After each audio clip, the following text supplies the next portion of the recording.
हादसे के बाद 2 दिन में 6,387 बोतल देसी मदिरा जब्त।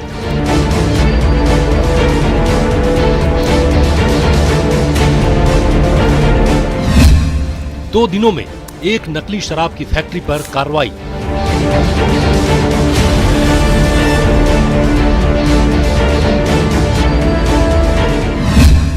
बड़ा सवाल, कार्रवाई के लिए हादसों का इंतजार क्यों?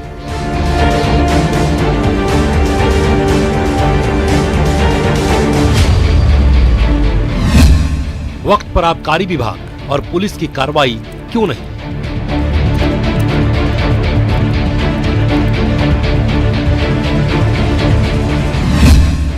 जहरीले जाम पर लगाम कब?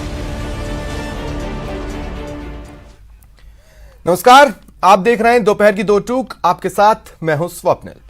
प्रदेश में जहरीली शराब से लोगों की जान जा रही है। भरतपुर जहरीली शराब कांड के बाद आबकारी विभाग एक्शन में है। अवैध और हथकढ़ शराब के खिलाफ अभियान शुरू किया गया है। दोपहर की दो टूक में बात इसी पर होगी कि आखिर कार्रवाई के लिए हादसे का इंतजार क्यों और कब तक अवैध शराब पर पूरी तरह से लगाम लगेगी। इस पर चर्चा करने के लिए हमारे साथ मेहमान जुड़े हैं। चलिए चर्चा शुरू करते हैं। जहरीले जाम पर लगाम कब?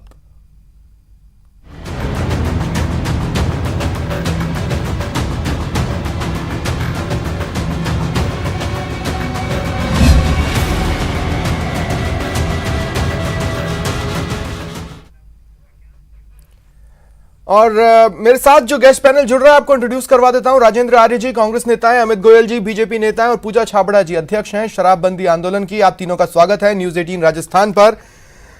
पूजा जी, समय समय पर शराब मुक्त राजस्थान के लिए आंदोलन हुए हैं, आपके परिवार ने उसमें बहुत ज्यादा योगदान भी दिया है। चलिए, शराब मुक्त राजस्थान के लिए चाहे जिसकी सरकार रही हो उन्होंने आपको आश्वासन दिया, लेकिन आपको नहीं लगता कि आपके आंदोलन के जरिए कम से कम अगर कोई भी सरकार सीरियस होती तो वो नकली शराब मुक्त मरुधरा तो बना देती?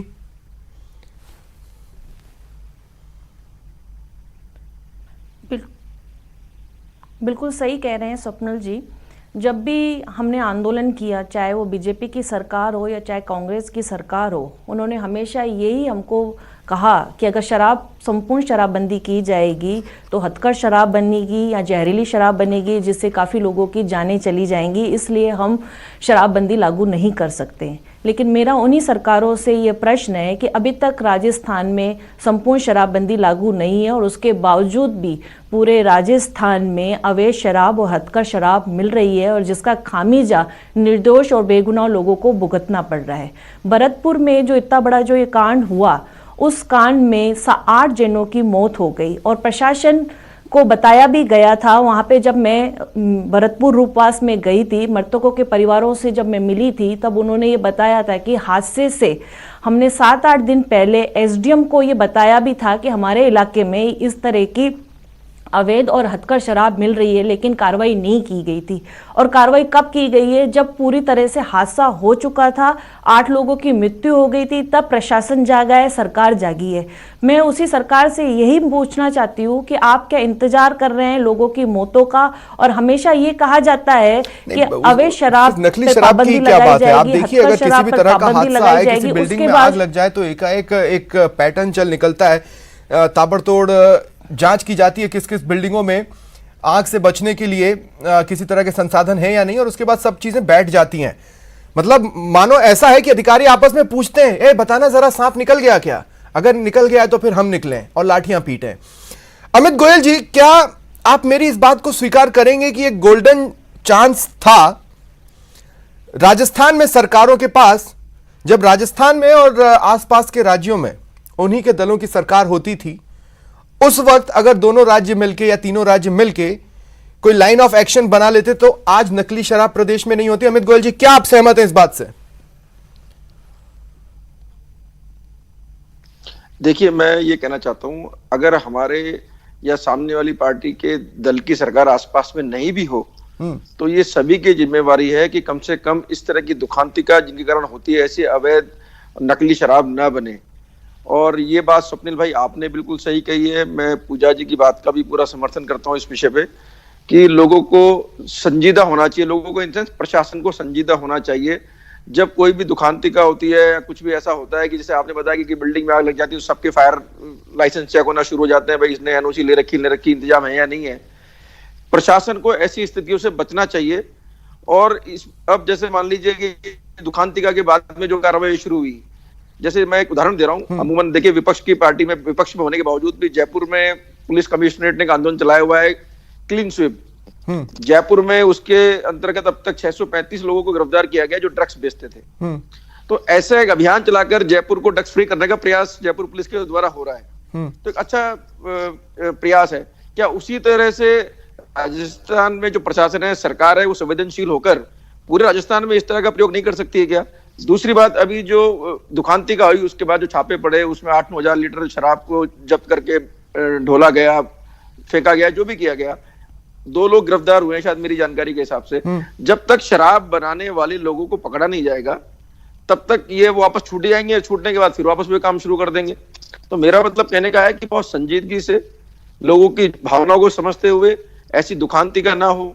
सरकार को भी रेवेन्यू का नुकसान होता है, प्रशासन को पूरी सजगता से। अब इस जो आखिरी ये भरतपुर का हुआ है, मैं समझता हूं पूरे राजस्थान में ऐसा अभियान चला है सरकार, कई जगह पर अभियान चले जिससे ये पता चलता है कि कितना वास्ट ये एम्पायर, ये साम्राज्य फैला हुआ है। देखिए जोधपुर में कुछ दिनों पहले कार्रवाई हुई, साल 2020 में कई बड़ी कार्रवाइयां हुई, जैसे हिंडौन सिटी में हुई या फिर जालोर में हुई। ये बड़ी कार्रवाइयां ये बता रही थी कि जगह जगह पर इस तरह की चीजें हैं। अब जो चीज लीगल है और जो चीज इलीगल है, दोनों में खामियां हो। राजेंद्र आर्य जी, तो मैं क्या कहूं, जैसे लीगली तो 8 बजे शराब की दुकानें बंद हो जानी चाहिए, लेकिन पूजा छाबड़ा जी बैठी हैं, वो भी आपको बता सकती हैं कि स्पेशल प्रोग्राम हमको चलाना पड़ा, लाइव हमने दिखाया रात के 9-9 बजे तक कहां कहां शराब मिल रही थी। मैं ये कह रहा हूं जो चीज लीगल है उसमें खामियां है, जो चीज इलीगल है वो भी चल रही है। क्या ये आइडियल कंडीशन होती है?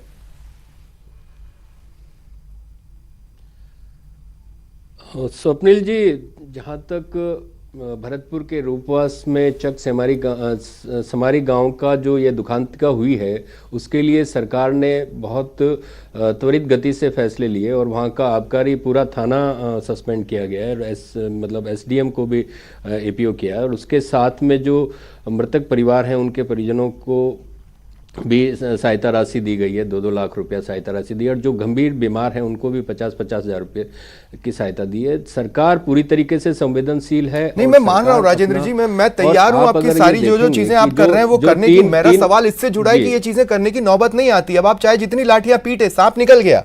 इसलिए मैंने आपसे पूछा कि जो चीज लीगल है उसमें खामियां हैं, क्या इलीगल कंट्रोल नहीं हो सकता था? कहां एक पूरा विभाग डेडिकेटेड है इस प्रदेश में। जब वो बीजेपी के हाथों में रहा तब भी इस तरह की चीजें हो रही थी, नकली शराब में बिक रही थी। आज जब वो कांग्रेस के हाथ में है तब भी वो विभाग वैसे का वैसा बैठा हुआ है, निठल्ला सा। मैं समझ नहीं पा रहा हूं वो विभाग है क्यों।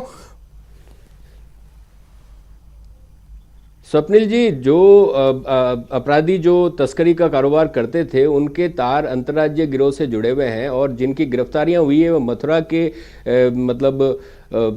गांव से हुई है और उसमें मतलब यूपी पुलिस की भी सहयोग लिया गया है। तो आप ये देखिए कि उनको कोर्ट में भी पेश किया गया। तो ये अब 2 राज्यों के बीच का भी विषय है कि भाई जो पड़ोसी राज्यों से जो तस्करी हो रही है या अपराधियों पर जो वो नियंत्रण नहीं है, तो वो इस तरीके से दूसरे राज्यों में जाके जो कारोबार फैला रहे हैं, इसमें भी हमें देखना पड़ेगा। हमारी सरकार पूरी तरह से संवेदनशील है और हमने जहाँ तक दुकानों का जो समय है 8 बजे का भी हमने ही किया था। उससे पहले अभी आपने लॉकडाउन में देखा, हमने पूरी तरीके से पाबंदी लगाई। तो बहुत सारी चीज़ें हैं। सरकार अपने राजस्व को नहीं देखती, सरकार अपने नागरिकों राजेंद्र जी, स्वास्थ्य और मुझे नहीं पता कि इस प्लेटफॉर्म पर मुझे ये कहना चाहिए या नहीं कहना चाहिए। और अमित भाई आप भी ध्यान से सुनिएगा, मुझे ये नहीं पता आप दोनों के साथ हुआ या नहीं हुआ, लेकिन कई राजनेताओं और पत्रकारों को लोग फोन कर रहे थे, एक बॉटल कहीं से दिलवा दो, क्योंकि उन्हें ये पता था कि अगर हम हाथ पैर मारेंगे ना, तो पत्रकार और नेता अगर हाथ पैर मारेंगे तो कहीं ना कहीं से एक बोतल तो मिल जाएगी। तो उसी के लिए वो कांटेक्ट कर रहे होते थे। ये अलग बात है कि चूंकि मैं वहां हूं नहीं तो मैं हाथ पैर लाख मार लेता, क्या फायदा था। लेकिन जो वहां थे उनको इस तरह के कॉल आए हैं और उनको इस तरह के आश्वासन भी मिले हैं कि आप अगर बॉटल दिलवा दोगे ना तो हम आपकी पार्टी के लिए काम कर लेंगे। ऐसा हुआ है राजेंद्र जी। ऑफिशियली मैं ये सामने नहीं ला सकता हूं कि कहां क्या किसी के पास फोन कॉल रिकॉर्डिंग्स है या नहीं है, लेकिन ये चीजें उस समय हो रही थी। आप भी जानते हैं, मैं भी जानता हूं, ये प्रदेश की हकीकत है, चाहे जिस भी दल का चेहरा हो उसकी। पूजा छाबड़ा जी, आपके पास आ रहा हूं। हमने जयपुर को यानी पिंक सिटी को ड्रिंक सिटी बनते देखा, हमने राजस्थान को शराबस्थान बनते देखा। अब इसके आगे हम क्या देखेंगे मुझे नहीं पता, क्योंकि देखिए पंजाब से भी तार जुड़ते हैं, हरियाणा से भी तार जुड़ते हैं, मध्य प्रदेश के मुरैना वगैरह से तार जुड़ते हैं। कुछ तो ऐसे गिरोह हैं जो अपनी भट्टियां और अपना साजो सामान लेके चलते हैं, जिस गांव में डिमांड होगी वहां पहुंच जाएंगे, टेम्पररी लगाएंगे और हटके निकल लेंगे। आखिर मुखबिर तंत्र कहां पर है? क्यों वो समय रहते नहीं बता पाता चीजें इससे जुड़ी हुई? कहीं तो मुखबिर तंत्र होगा ना, कहीं तो डिपार्टमेंट्स अपने अलॉटेड बजट में से उन मुखबिरों को पैसा देते होंगे। तो क्या प्रशासन भी बैठा हुआ है, मुखबिर भी पैसा लेकर बैठ गए?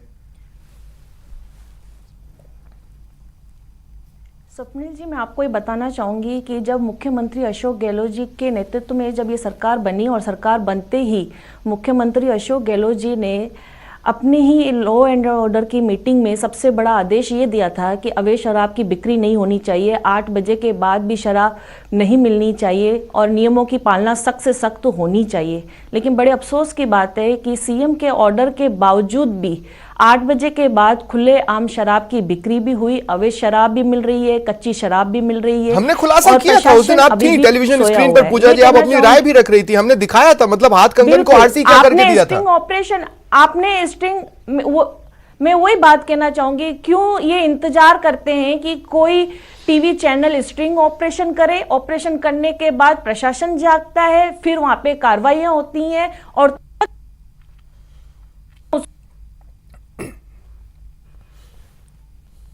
चुप करके बैठ जाते हैं। लेकिन पूजा जी, क्या मेरी इस बात से सहमत है कि मुखबिर तंत्र, अगर आबकारी विभाग का कोई मुखबिर तंत्र मौजूद है तो वो सफल नहीं है? अव्वल तो है नहीं, अगर है तो वो विफल है। यही करना चाहूंगी कि कहीं ना कहीं नहीं, देखिए उनकी तरफ से पूरी तरह से सारी चीजों को किया भी जा रहा है कि होना चाहिए, लेकिन नीचे से प्रशासन भ्रष्टाचार में लिप्त है, जिसके कारण ये कार्रवाइयां पूरी तरह नहीं हो पा रही हैं।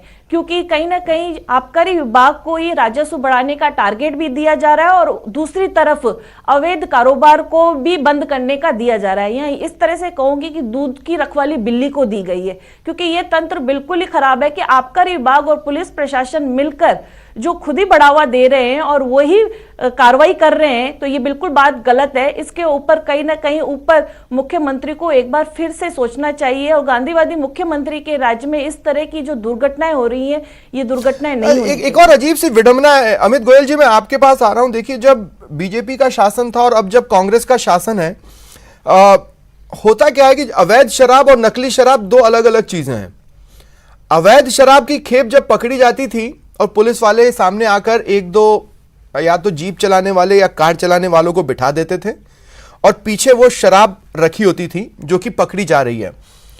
तो अमूमन लोग, और एज ए जर्नलिस्ट मैं भी सोचता था कि आखिर इस शराब का होता क्या है, और ये सोचने के पीछे रीजन ये थे कि जो लोग अपनी पीठ थपथपाने के लिए मीडिया को बुला के फोटोज खिंचवा रहे थे, उन पर हम ट्रस्ट नहीं कर पा रहे थे।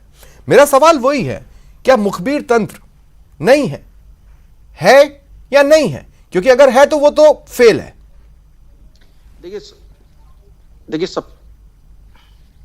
सबसे बड़ी और महत्वपूर्ण बात है प्रशासनिक इच्छा, और मैं समझता हूं कहीं ना कहीं प्रशासनिक इच्छा का अभाव है। जिस तरह से राजस्थान में भ्रष्टाचार के मामले आए हैं, बड़े बड़े अधिकारी एसीबी ने ट्रैप किए हैं, और किस तरह के मामलों में ट्रैप किए हैं कि सीएम की वीसी चल रही है और अधिकारी वहीं से भ्रष्टाचार के पैसे के लेन देन की बातें कर रहे हैं।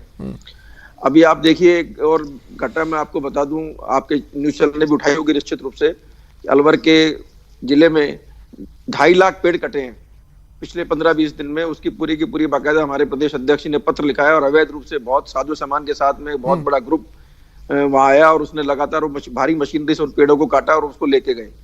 मेरा मतलब कहने का है कि जहां जहां प्रशासन का जो इकबाल बुलंद नहीं होता, प्रशासन की मिलीभगत होती है, और प्रशासन और सरकार जो है वो अपने को बचाने में या अपने आपसी मनमुटाव में या आपसे झगड़ों में व्यस्त रहती है, तो निश्चित रूप से अपराधियों के हौसले बढ़ते हैं। अब अपराधियों का हौसला, आपके लिए वो स्थिति नहीं थी ना अमित गोयल जी, जब आपकी सरकार थी, आपकी तो हर तरफ से नंबर से लेकर दुनिया भर की चीजों में बल्ले बल्ले थी, आपने कौन सा खत्म कर दिया था? क्या तब नकली शराब नहीं थी? तब भी नकली शराब की गंगा बही है अमित जी। मैं आपको बताऊं एक मिनट स्वप्निल भाई, मैंने बिल्कुल भी ये दावा नहीं किया कि हमारे समय पर बिल्कुल 100% सारा अपराध समाप्त हो गया था। लेकिन अगर आप आंकड़े उठाएंगे, मैं एक उदाहरण दे रहा हूं आपको कि सरकार का जो ध्यान है अगर प्रशासन की तरफ मजबूती से होगा, क्योंकि मुख्यमंत्री के पास आप देखिए बहुत सारे डिपार्टमेंट्स हैं। राजस्थान में एक पूर्णकालिक गृह मंत्री भी नहीं है, मुख्यमंत्री खुद ही गृह मंत्री भी है, और इतनी सारी घटनाएं होना, लगातार अपराध का बढ़ना, तो क्या इस पूरी सरकार के पास में एक ऐसा व्यक्ति नहीं है जिसको एक डिपार्टमेंट देके जिम्मेवारी दी जाए कि भाई अगर गृह मंत्रालय आपके पास में है तो आप प्रदेश की कानून व्यवस्था की स्थिति मॉनिटरिंग करोगे? मुख्यमंत्री के पास क्या सिर्फ एक ही काम है? बहुत सारे काम होते हैं मुख्यमंत्री बीजेपी के किसी सीएम के पास गृह मंत्रालय नहीं है। अमित जी चेक करके देखिएगा, आपको बड़ा आश्चर्य होगा। लेकिन ठीक है, मैं उस पर जाना नहीं चाहता हूं क्योंकि अभी वो टॉपिक है ही नहीं मेरा डिस्कशन का। राजेंद्र आर्य जी, मैं आपके पास आ रहा हूं। मुझे ये बताइए, एसीबी ने एक इनिशिएटिव किया। एसीबी ने इनिशिएटिव ये किया कि कोई भी आदमी अगर उसके पास कोई जानकारी है तो वो एसीबी को देने के लिए 3-4 तरीके अपना सकता है, और वो तीनों चारों तरीके उसे एसीबी के अधिकारियों तक ले जाएंगे। नकली शराब को लेकर इस तरह का इनिशिएटिव लेने लायक क्रिएटिव आबकारी विभाग क्यों नहीं है? स्वप्निल जी, जहाँ तक भ्रष्टाचार रोकथाम की बात है तो एसीबी ने और पूरा अपना एक तंत्र विकसित किया है। उसमें लोगों की सूचना के आधार पर उन्होंने फ़ोन नंबर्स भी दिए हैं। उसी तर्ज पर आबकारी में भी अब ये जो कि मुखबिरी की जो व्यवस्था है या जो सूचनाएं होंगी, इसमें हमें लोगों का और जो गांव वाले हैं, स्पेशली दूर दराज में जो रहते हैं, उनके सहयोग की अपेक्षा रहेगी। और सरकार पूरी तरीके से संवेदनशील है, आबकारी विभाग पूरी तरह से संवेदनशील है, चाहे उपायुक्त हो चाहे आयुक्त आबकारी हो, उन सब ने वहां मौके पे पहुंचकर जो बातचीत की है तो उससे ये तो अभी की बात हो गई ना राजेंद्र और जी। अभी आप देखेंगे कि ऑपरेशन, मेरा ये कहना है कि साल 2021 में मैं यही कहना चाहता हूं, ऑपरेशन थी। अगर कुछ चीजें प्लानिंग में होती या कुछ चीजें लाइन ऑफ एक्शन के लिए होती तो आबकारी विभाग ऑलरेडी उन टैलेंटेड लोगों के पीछे चल रहा होता। लेकिन आखिर वो टैलेंटेड लोग अपने टैलेंट दबाकर क्यों बैठे हैं? स्वप्निल जी, भ्रष्टाचार के खिलाफ हमारी सरकार की लड़ाई चल रही है। जो भी भ्रष्ट अधिकारी हैं पकड़े जा रहे हैं, चाहे किसी स्तर का हो। उसके बाद में मैं आपको बताऊं कि ऑपरेशन क्लीन स्वीप चल रहा है जयपुर के अंदर। राजेंद्र, देखिए सिंपल सा सवाल है, भ्रष्टाचार के खिलाफ आपकी लड़ाई चल रही है। अब तक जितनी भी खबरें आई उसके आधार पर लग तो नहीं रहा कि प्रदेश में जब तक भी आपकी सरकार रहे, यानी आने वाले जो साल बचे इलेक्शन तक, और मान लीजिए अगला इलेक्शन आप जीत गए तो उसके भी 5 साल तक भ्रष्टाचार खत्म होने वाला है। आप उस लड़ाई में इतनी बढ़त बना चुके हैं कि अब इतनी जल्दी हम खत्म कर लेंगे? नहीं, यही फैक्ट है, यही सच्चाई है। स्वप्निल जी, भ्रष्टाचार एक सामाजिक समस्या है। उसको खत्म करने के लिए हमें पूरा समाज के हर चीज का समन्वित रूप से प्रयास करने होंगे। लोगों का सहयोग भी हमें उतना ही जरूरी है, क्योंकि अगर कहीं रिश्वत दी जाती है तो रिश्वत ली जाती है, तो ये दोनों चीजें इस तरीके से है तो लोगों को भी अपना मतलब इकबाल बुलंद करना पड़ेगा और अधिकारियों पे भी लगाम कसनी पड़ेगी। ठीक है, मैं पूजा छाबड़ा जी, प्रयास है। अब जितना ग्राउंड पे पहुंच के आपकी संस्था, आपके लोग काम करते हैं, जितनी जगह पर भांति भांति प्रकार के आप लोगों के आंदोलन चलते रहते हैं, उस पर मैं निगाह बनाए रखता हूं। बल्कि 1-2 आप लोगों के व्हाट्सएप ग्रुप भी हैं जिसका मैं हिस्सा भी हूं, इसलिए मुझे ये जानकारी है कहां कहां पर जिला लेवल पर या स्टेट लेवल पर आप लोग कार्यक्रम कर रहे हैं। मैं ये कहना चाह रहा हूं कि क्या आपको ऐसा नहीं लगता कि चीजों में जब कान इतनी आसानी से पकड़ा जाता है तो उसको इस तरीके से पकड़ा जा रहा है? बिल्कुल स्वप्निल जी, आप सही कह रहे हैं। जब से सरकार बनी है तब से हमने शराबबंदी की मांग भी रखी है और हर जगह धरना प्रदर्शन भी चल रहा है और लोगों को हम जागरूक भी कर रहे हैं। लेकिन एक बात है कि जो सपोर्ट हमें सरकार का मिलना चाहिए वो सपोर्ट नहीं मिल पा रहा है। अब यहाँ आर्य साहब ने कहा कि ये भ्रष्टाचार हो, चाहे शराब के खिलाफ हो या कोई भी लड़ाई हो, उसमें जब तक सामाजिक सेवियों का साथ नहीं मिलेगा तब तक संभव नहीं हो सकता। हम समाज सेवी काम कर रहे हैं लेकिन हमारी पुकार सरकार नहीं सुन रही है, चाहे वो मीटिंग्स की बात हो या कोई भी बात हो। अभी तक चाहे जो शराब को रोकने के लिए कानून बनाए गए, पंचायतों में वोटिंग के लिए बनाए गए, मैं कितनी बार जाके मिली हूँ कि हमें ये वोटिंग का जो अधिकार दिया गया है उस क्षेत्र में आप हमें दीजिए। आप ये मानेंगे 2 साल सरकार को हो चुके हैं, मुझे एक भी पंचायत में वोटिंग का अधिकार सरकार के द्वारा नहीं दिया गया है। और कितनी बार आंदोलन करने के बावजूद भी केवल हम ये चाहते हैं कि किसी तरह से हमारा ये राज्य शराब सबसे क्रीम पीरियड होता है, एक बार फिर उस पीरियड से गुजरने वाले हैं। अमित गोयल जी, फिर चुनावी सीजन है, इस टाइम पे तो पीक होता है। देखिए, मैं चुनावी सीजन की बात नहीं करना चाहता, नहीं, मैं स्वप्निल भाई मेरी बात सुनिए, सीधा सीधा इस तरह का आरोप नहीं लगाना चाहिए, आप इतने जिम्मेवार व्यक्ति हैं। लेकिन मेरा आप भी जानते हैं अब अमित भाई कितनी चीजें हो रही हैं, मतलब दिल दुखता है, इसलिए बोल रहा हूं। और जिस तरह से आपने एक अच्छी बात कही अभी, आपने कहा कि भाई एसीबी ने अपना एक टोल फ्री नंबर जारी किया है, एक व्हाट्सएप नंबर जारी किया है कि भाई कोई करप्शन की बात हो तो आप हमें बताइए। तो उसी तरह से कम एक आबकारी विभाग जो इतना बड़ा रेवेन्यू जनरेशन का विभाग भी है सरकार के लिए, क्या वहां पर बैठे अधिकारी इतने जिम्मेवार नहीं हो सकते कि इसके लिए कोई बहुत अच्छी ठोस व्यवस्था बनाए? क्या सरकार जो पूजा जी जिस तरह से कह रही है कि वोटिंग का अधिकार हो, तो मैं समझता हूँ कुछ ना कुछ अच्छा निरंतर करने की प्रक्रिया जारी रहनी चाहिए। और सरकार को हमेशा ये दावा नहीं करना चाहिए कि हमने सब कुछ सही कर दिया है, ऐसा सब संभव नहीं है समाज में। लेकिन गंभीरतम प्रयास सकारात्मक तरीके से करने चाहिए और दोबारा इस तरह की घटनाएं नहीं हो, इसके मेरे पास अंतिम 20 सेकंड है। प्रयास करना चाहिए। राजेंद्र जी, मैं चाहता हूं जागेंगे फिर चार लोग कि कम से कम आप ये बताएं, एक घटना होने के बाद बहुत जल्द 2-3 बड़ी घटनाएं दिख जाती हैं, हो सकता है वो दिखें, हो सकता है, होना नहीं चाहिए, भगवान से यही दुआ है कि ना हो। स्वप्निल जी घटनाओं से गंभीरता से लिया गया है और उसके रोकथाम के लिए भी पूरे प्रयास किए जा रहे हैं। इसके साथ मैं आपके चैनल के माध्यम से मतलब अमित जी से भी आग्रह करूंगा कि जो हमारे पड़ोसी राज्यों की सरकारें हैं वहां से भी हमें समन्वय की अपेक्षा है। सरकारें केंद्र सरकार से स्तर पर भी, क्योंकि जैसे रेल के माध्यम से या कहीं से भी जो तस्करी हो रही है या अंतर्राज्यीय जो तस्करी हो रही है उसको रोकना हमारे लिए सबसे बड़ी चुनौती है। तो सूचनाओं का आदान प्रदान और आपस में पुलिस का जो इंफॉर्मेशन शेयरिंग का जो सिस्टम है या सरकारों का ठीक है। शुक्रिया आप तीनों का मेरे साथ जुड़ने के लिए और इस बातचीत में शामिल होने के लिए। ये थी दोपहर की 2 टूक। नमस्कार।